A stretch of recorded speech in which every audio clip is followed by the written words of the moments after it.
Well, Netflix has struck again, releasing their newest offering for worst adaptation ever conceived, this time with Devil May Cry. After only two successes coming from Netflix with their set of original adaptations, their most recent attempt, DMC, has gone and completely bastardized the original thing. The crowd who screams about media literacy seems to have none, as they took it from a story of beings of celestial proportions fighting against hell. Instead, now the demons are misunderstood.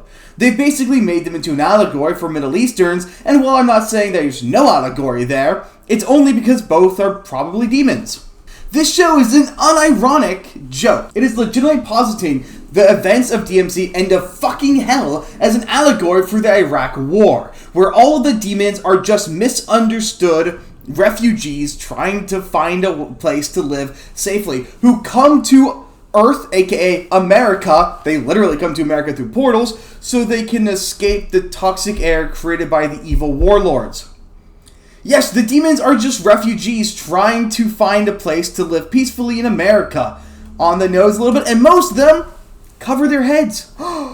Could you really be any more on the nose with what you're trying to say? And could you, I don't know, maybe say it in a way that isn't also insulting to the people you're trying to raise up? Consequently, the only villains are all white people and Christians. There's exactly one Christian character who shows his Christian faith in this show, and of course he is a warmongering US politician. Now, I'm going to be frank, I don't have nearly as much information as I would like to on DMC. I bought DMC 5 and I plan to play it, but I haven't gone around to it yet. But it's always been a franchise that looks kind of interesting, especially with the random dance sequences. But what I'm hearing from people who actually do care about this series, it looks like Netflix has gone and struck again. I just realized my mic wasn't in front of me, so I apologize if the audio was fucked up.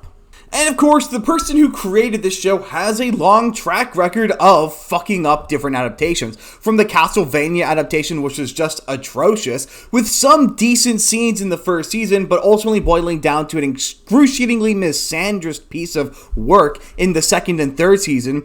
Don't forget, they literally have the line from a female vampire, "If one more old man tells me what to do."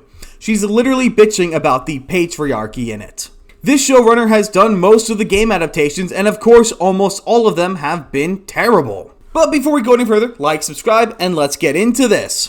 So first, coming from bounding into the comics, Netflix Devil May Cry turns Dante's story into allegory for war and terror, complete with American invasion from hell set to Green Day's American Idiot. Now, what do the band Green Day, The Country of Wreck, and Capcom's Devil May Cry action series all have in common? If you're the person with any sort of sense, you'll know the answer is absolutely nothing. But if you're producer Adi Shankar, who in taking bastardizing a given piece of source material with ham-fisted political preaching to a new level has used Netflix Devil May Cry animated series as a vehicle to criticize America's post-9/11 invasion of the Middle East. And of course, here we see white American soldiers posing with the flag looking like they're super grand soldiers after invading the refugee and war-torn region. Coming from the same mind responsible for Netflix's previous Castlevania, Castlevania Nocturne, and Captain Laserhawk, a Blood Dragon remix, expectations for Dante's latest small-screen adventure were understandably extremely low ahead of its official release, sinking even further with each new detail revealed about its production, such as its featuring of contemporary real-world pop culture references in its script and its ignoring of the game series' iconic soundtracks in favor of very entry-level nu metal picks. The one thing that stands out above all else when it comes to DMC, the thing that gets most people interested in the franchise, is the iconic music to the franchise. So how the fuck are you going to go and make an adaptation and completely abandon the music that's the hallmark of the series for shitty Green Day? You'd rather use Piss Baby Has-Beens than the iconic movie that shaped the franchise? Makes sense. And while the preview material left fans presuming that the worst they had to fear from Shankar's latest was an unsurprising misunderstanding of the source material, as best demonstrated by this depiction of Dante as a try-hard, attention-seeking man-child, rather than an aloof but quick-to-lock-in wisecracker, as the old adage goes, things can always get much worse. Whatever you were afraid the show was going to be like, congratulations, you were wrong. Not because it was better, but because you had no idea how bad it could go. And taking a look at his last name, I don't think I really need to explain to you how deep this stench goes. Now, of course, some of the major changes from the original franchise that they took about is that Hell is instead depicted as a full-on separate universe a la DC or Marvel Comics, with its inhabitants being not demons, but rather a related but separate evolutionary branch from Homo sapiens. They are natives of another universe, one that exists parallel to our own, explains Dr. Fisher, the scientific director for the series' mysterious Dark Calm group, to the U.S. President and his Joint Chiefs of Staff of a mysterious terrorist group that laid waste to the Vatican just hours prior to the start of the first episode. My current hypothesis is that one of our common ancestors found their way into this other universe where they adapted and became stronger, able to survive the more hostile environment there.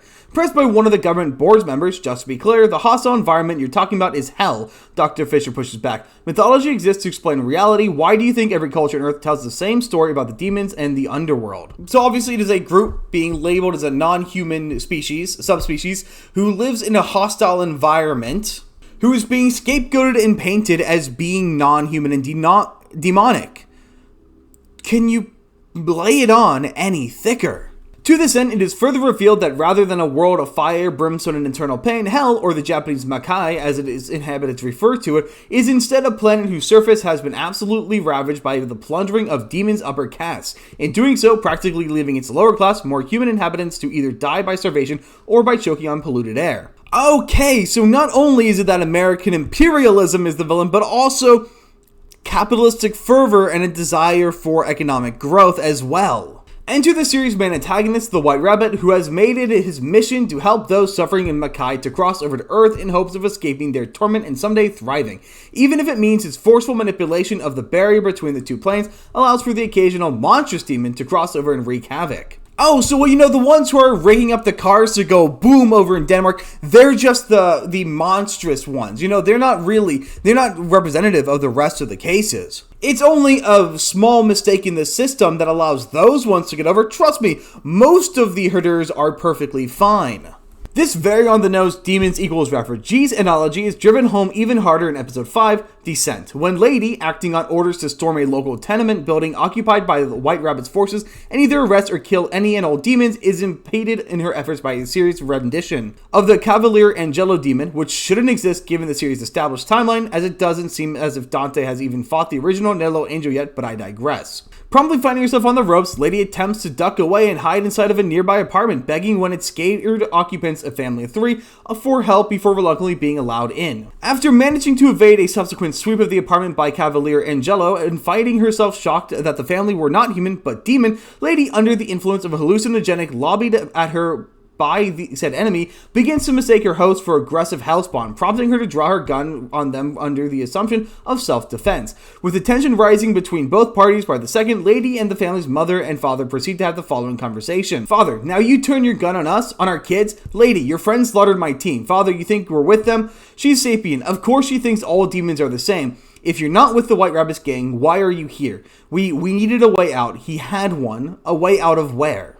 Makai, you call it the demon realm, or hell, but it's not hell. It's worse, a desolate place barely suited for life, and that was before the warlords ravaged what few resources we had and turned the atmosphere toxic. Only the strongest Macaians can stand to breathe it. For those like us, Father, the air itself is poison. Children rarely survive their first year. We couldn't accept that face. Then the White Rabbit shows up with a device to bridge the worlds a year ago, offering passage to anyone who wanted. Dozens of families like us came. Mother, we did it so our children could live and live in a better world. Then we realized there is no better world for us. Sapiens hate and fear our kind will never be able to mix openly amongst you. Father, we have no choice but to stay here in hiding, doing whatever that lunatic tells us and turning a blind eye to his... Mother, the children who are orphans, he does tests on them, experiments. Father, all we're trying to do is survive like you. We're misunderstood. How dare you mistreat us? How dare you look at us like we're, well, what we are. Fucking demons. And to really drive this 9th grade AP US politics, hold up, I was in an AP politics class in 9th grade. We don't talk about that. Level of criticism of the Iraq War home, enter the series' overarching villain, United States Vice President William Baines, as voiced by the late, great Kevin Conroy in one of his final performances. No man in the history of the world has been done dirtier than Kevin Conroy. With his last couple of appearances, his appearance in CW's Crisis on Infinite Earths, his appearance in Suicide Squad Kills the Justice League, and now his appearance in this shit? How did this guy get screwed over so badly right before his unfortunate passing? Now, Baines is a deeply religious man whose utmost belief amounts to everything according to God's plan. Baines funds the ongoing research into and military actions against hell under the belief that it is the United States' duty to save the collective souls of humanity by waging the final war against hell itself. Even I, for much of my life, could not comprehend his true plan. The VP pontificates as his plan begins to come to fruition in the season finale. God has never asked us to sit idly by and await his kingdom on earth, but to build it ourselves. Ultimately getting his hands on the White Rabbit's aforementioned device, Baines proceeds to rip open a tear between Earth and Hell, and that's when the squadron of fighter jets begin raining missiles into Hell, kicking off a full-on montage set to the tune of Green Day's American Idiot, depicting the American military undertaking a war on freedom-era invasion of the alternate universe.